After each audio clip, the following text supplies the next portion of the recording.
I think we have to realize that in many of our churches, there are fears and joys related to evaluation, and it has to start with evaluation. It has to. It has to start with honest evaluation and a willingness to go there. And so, what we're going to do is we're going to give you four specific things, four fears of evaluation, four common fears of evaluation. Some like to call these myths. The first one is evaluation puts God in a box. Have any of you ever met with staff members, or perhaps even in your own mind and heart, you might think, you know what, we've got to be careful. We can't go too far with this because God may decide to move differently, right? There's actually a lot of truth in the sentiment of that statement. But here's the reality. The reality is when we look at the total view of Scripture, we do not serve a God who is constantly so unpredictable that we just have to sit back and wait for one thing that's unpredictable and another thing that's unpredictable and another thing that's unpredictable to happen. His unpredictability comes from this beautiful balance of predictability of the systems that he has put in place, yes, of the way that relationships work, of so many patterns in Scripture. And so we got to be careful with this because due to our own biases, we like to build boxes ourselves that we believe, and we paradoxically say, hey, if you don't fit my box, then I'm saying you're putting God into one. Yeah. So you're saying we can evaluate that we might look at a spreadsheet, that we might look at an assessment. You're saying that doesn't negate the working of the Holy Spirit in people's lives. That doesn't keep us more unresponsive. It actually probably provides us stable ground to be more responsive from. If I'm going to kind of take the flip of that. Absolutely. Let's look at the second one here, Clint. Here's the second fear, that evaluation will take a lot of work. Why is this a false fear for leadership? Peter Drucker once said there is nothing so useless as doing something efficiently that shouldn't be done at all. And we are working so many times in ministry to run things efficiently, aren't we? We have ministries, we have things going on here and there, and we sort of get into this mentality that we're working hard to do what we're doing now. Are we going to add evaluation on top of that? And I would just humbly submit to you the question: what do we want to work hard at? At the end of the day, where do you want your time and energy to be devoted? Do you want your time and energy to be devoted to things that you hope will have an impact? Or do you want your time and energy to be devoted to things that will help you adjust and spend the best, most productive amount of your time and energy and resources on what will have the greatest effect? So it's kind of like, what I'm not suggesting is the tools and processes that you'll find in Mind the Gap will make things easier. You will work just as hard as you're working today. The difference is when you swing the bat. We're in baseball season. When you step up to the plate and swing the bat, you will be hitting many more doubles and triples and home runs than foul balls. Clint, as you talk about that, I'm reminded that God gave the children of Israel the picture of the promised land in Deuteronomy 11. Yeah. There is an amount of work built into that, right? Out of whose hills you will dig copper. There is this idea that there is a beautiful work in achieving what God has called us to achieve. So it's not that we don't have to work, it's that we know the work we are doing has effectiveness when we step in and get over that fear. Let's look at this third one here. Evaluation will get us in trouble. I was on a call earlier this morning with a leader who was kind of in this mode of saying, hey, if we really talk about everything we found here, there could be some problems that come out of that. And he had to kind of wrestle with do we really want to pull this trigger? So tell me, how do we get past this fear of, if we evaluate, there could be some trouble, right? Yeah, I was with a leader up in the Midwest last week, and we were digging deeply into a church-wide survey that we had done that really bubbled up all of this beautiful, beautiful information of where their people were on their journeys, much of which was surprising to this large church. And it was interesting. We got to one page of it, and there was one thing, and he named a person. I'm just going to call this Yeah. person Mike. And he said, oh man, he's going to love that one. We need to get ahead of this one with Mike, right? And so he was already Yeah. thinking, oh, Mike's going to take me down, a road here that's going to be an interesting conversation. Well, the fascinating thing here is that we have to remember that hey, people are going to respond in different ways, but when they see us leaning into the kind of just real data and sort of palms up are looking at it together, it helps us solve something together versus it feeling adversarial and trying to be defensive about what we're doing. It gives us much more of just a much better place to be. We have to remember too, for whose sake we're laboring. It ultimately is what God is calling us to lead everyone to a place of greater growth. Clint, and the reality is, if we're not effective in what we're doing, if our resources, if our programs, ministries, events, if they're not actually producing the transformative disciple making results that we're seeking, trouble's coming anyway. Let's identify the trouble quickly before it's compounded in some of those things. When we get to the fourth fear, Clint, and I'm gonna personally confess, this is the one for me that I get stuck on sometimes. Evaluation might make me look bad. Like my wiring, my personality, I want to be known and seen as someone who's good at what they do, some of those things. And so the thought that I might take a step back and evaluate what I'm doing or how I'm doing it. And when I was no different when I was on church staff as it is now when I'm serving church leaders, like that, this is a big one, I think, for most of our leaders. And the reason we don't do assessments, let alone mid-year assessments. Talk about this one for just a second. Yeah.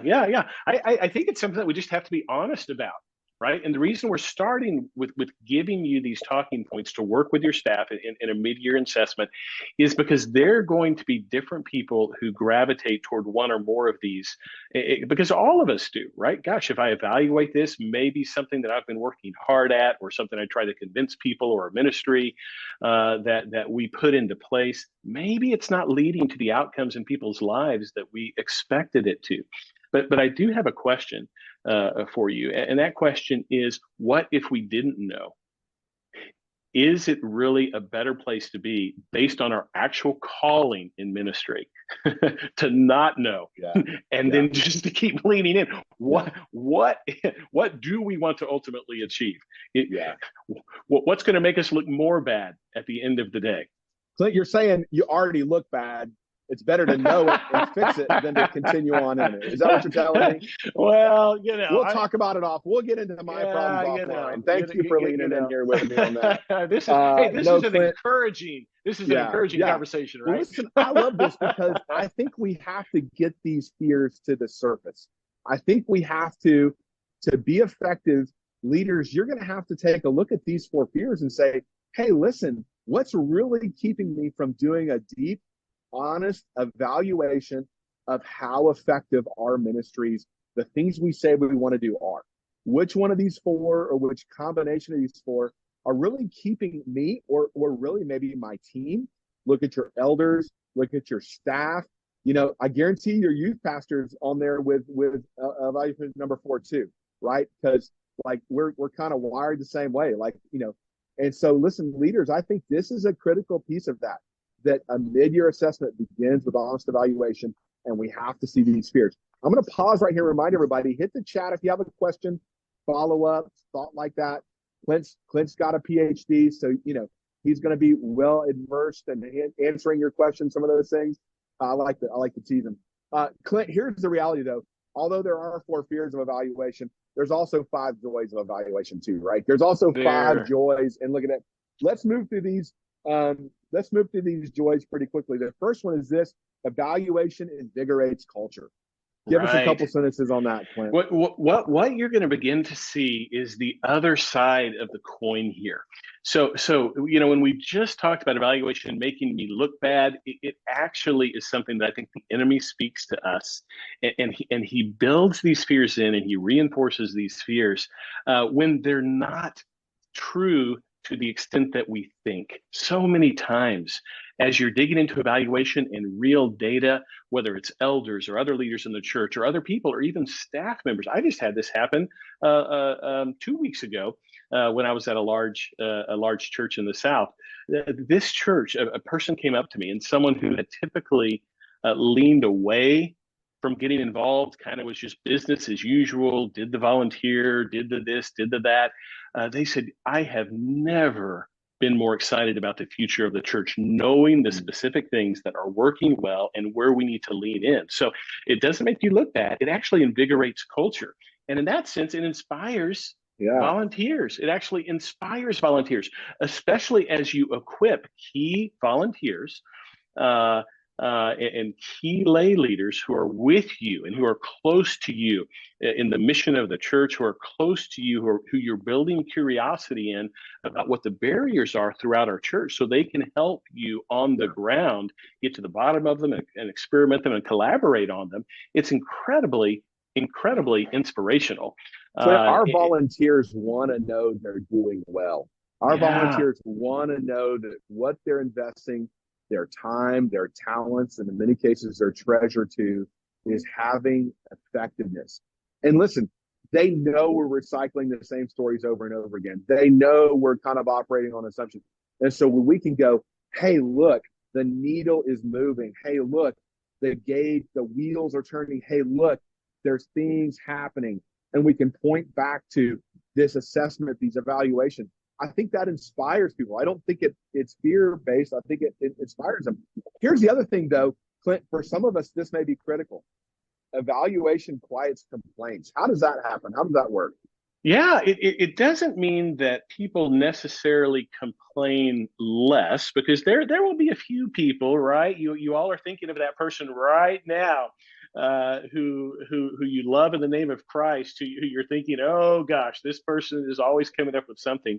What it does do, though, is it helps quiet them in your mind, in your heart, and in your staff's mind, in your staff's heart. All of a sudden, those kinds of things where people are connecting to their own preferences, all of a sudden start to fade, because you have a way to know that what you're spending time on, that what you're leaning into is going to make a bigger impact. And it gives you better language to lean into, as you know that.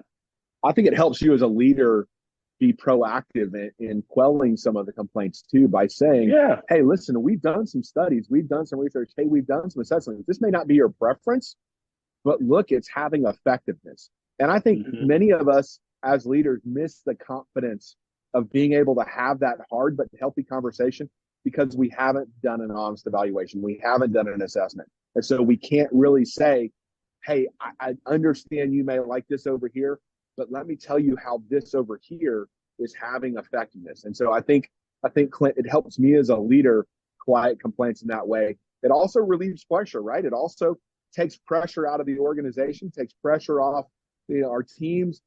Give us, again, a couple of thoughts on that one.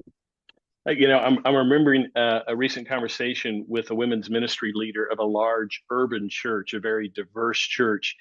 And traditionally, this women's ministry, which was a pretty large one in terms of attendance, we'd had a number of honest conversations. We had dissected a number of things in the church, and we had articulated specific character qualities to define what a disciple would look like within their context. And we had gone really deep with this, doing a double click to define the personal and the very practical attributes that will show us in people's lives that there's movement, that there's actually growth toward what we're going for.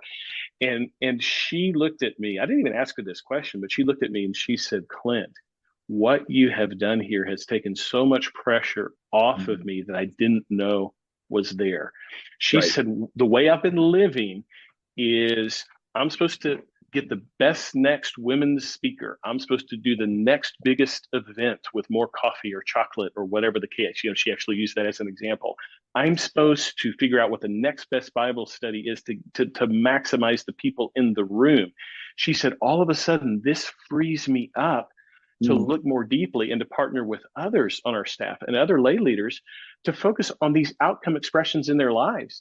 Because then what we can do is we can have a lot more flexibility in what we're choosing.